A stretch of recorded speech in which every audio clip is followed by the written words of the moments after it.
नमस्कार। कभी कभी बिजनेस की दुनिया में कुछ ऐसा हो जाता है जो पहली नजर में बिल्कुल अजीब लगता है। जरा सोचिए, इंडिया की एक सबसे बड़ी ई कॉमर्स कंपनी फ्लिपकार्ट, और वो स्पॉन्सर कर रही है अफ्रीका की एक क्रिकेट टीम, नमीबिया को। सुनने में थोड़ा अटपटा है ना? इंटरनेट पर भी हर कोई यही सोच रहा था। तो चलिए आज इस पूरे केस को डिकोड करते हैं और समझते हैं इस हैरान कर देने वाले लेकिन शानदार मार्केटिंग मूव को। यही वो सवाल था जो इंटरनेट पर आग की तरह फैल गया और देखते देखते मीम्स की तो जैसे बाढ़ ही आ गई। भाई, एक इंडियन कंपनी नामीबिया की टीम पर पैसा क्यों लगाएगी? क्या ये किसी जीनियस की सोची समझी चाल थी या फिर एक बहुत बड़ी गलती जिस पर सब हंस रहे थे? ठीक है, तो चलिए इस डील की तह तक चलते हैं। इस पहले हिस्से में हम इस अनोखी पार्टनरशिप की बिल्कुल बेसिक बातें समझेंगे। आखिर ये डील है क्या और ये इतनी चर्चा में क्यों आई? सबसे पहले ये समझना जरूरी है कि ये स्पॉन्सरशिप होती क्या है। देखिए, ये एक तरह का समझौता है, एक डील, जिसमें कंपनियां किसी टीम को सपोर्ट करती हैं, पैसा देती हैं, और बदले में उन्हें क्या मिलता है? अपने ब्रांड को लाखों करोड़ों लोगों तक पहुंचाने का एक जबरदस्त मौका। ये सिर्फ जर्सी पर एक लोगो लगाने से कहीं ज्यादा बड़ी बात है।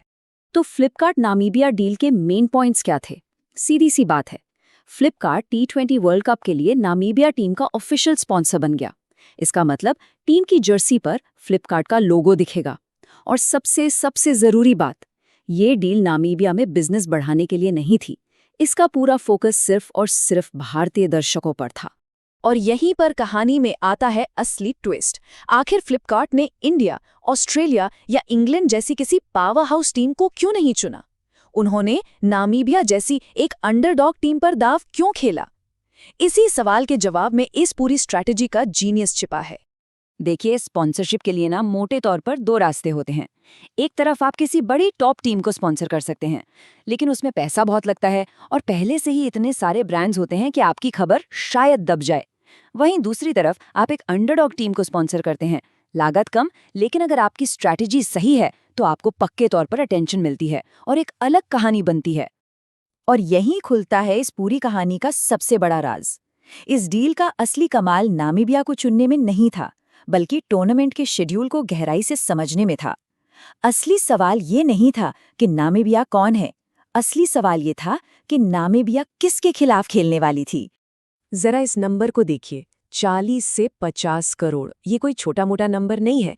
ये उन भारतीय दर्शकों की संख्या है जो नामीबिया का मैच तब जरूर देखेंगे जब वो इंडिया और पाकिस्तान जैसी बड़ी टीमों से खेलेगी।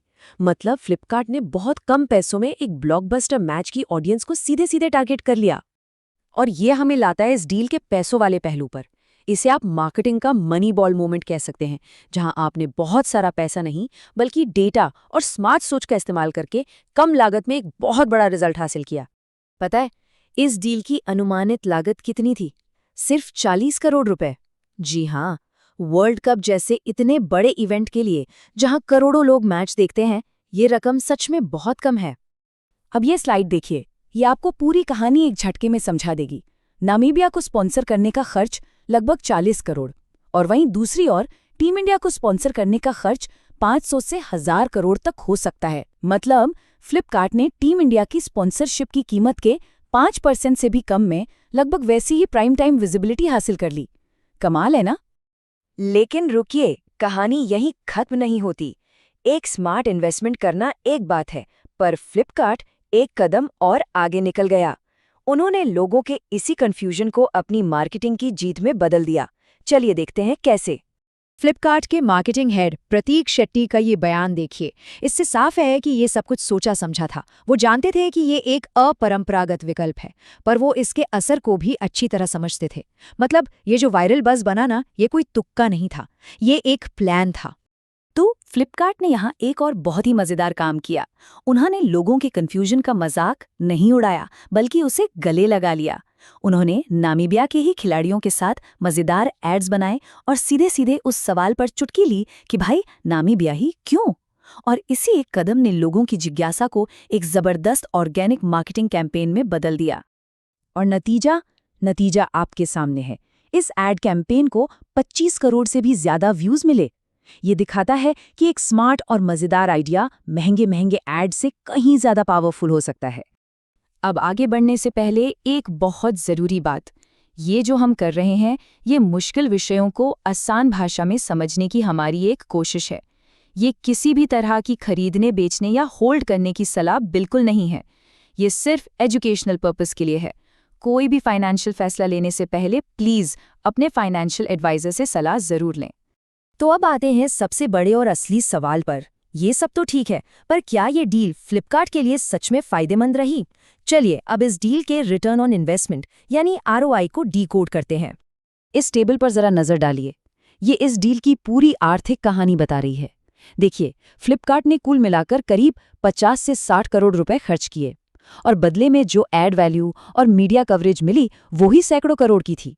और अगर हम ये मान लें कि इस कैंपेन की वजह से उनकी सेल में मामूली सी भी बढ़ोतरी हुई, तो अनुमानित प्रॉफिट 500 करोड़ से भी ज़्यादा हो सकता है। ये सच में अविश्वसनीय है। तो आखिरी फैसला क्या है?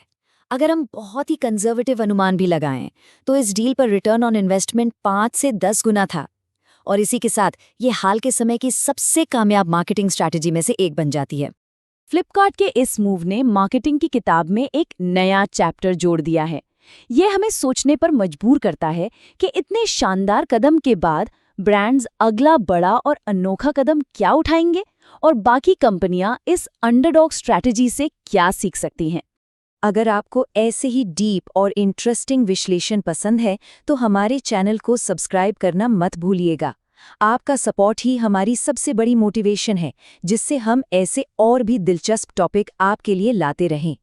वैसे इस पूरी स्ट्रैटेजी के बारे में आप क्या सोचते हैं? क्या ये मार्केटिंग का एक जीनियस मूव था या आपको लगता है इसमें कोई रिस्क भी था? अपने विचार हमें नीचे कमेंट्स में ज़रूर बताइएगा। हमें आपके व्यूज़ का इंतज़ार रहेगा। और जाने से पहले एक आखिरी डिस्क्लेमर, ये सारी जानकारी सिर्फ और सिर्फ शैक्षिक उद्देश्यों के लिए है।